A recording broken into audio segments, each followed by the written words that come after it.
How to add dog in Telegram name.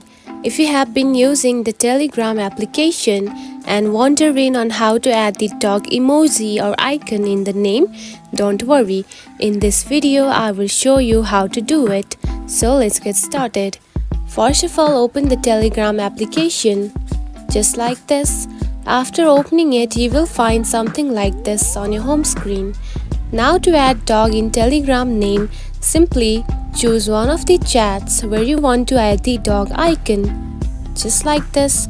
After that, simply tap onto the name just like this right here.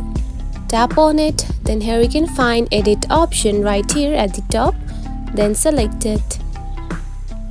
Now to add the dog, simply tap onto this name right here and simply choose the dog emoji or character just like this and tap on to done. And now you can see the dog has been added into the Telegram. And that's it.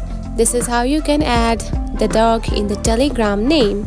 If you found this video helpful, don't forget to like and subscribe for more tips. Thanks for watching.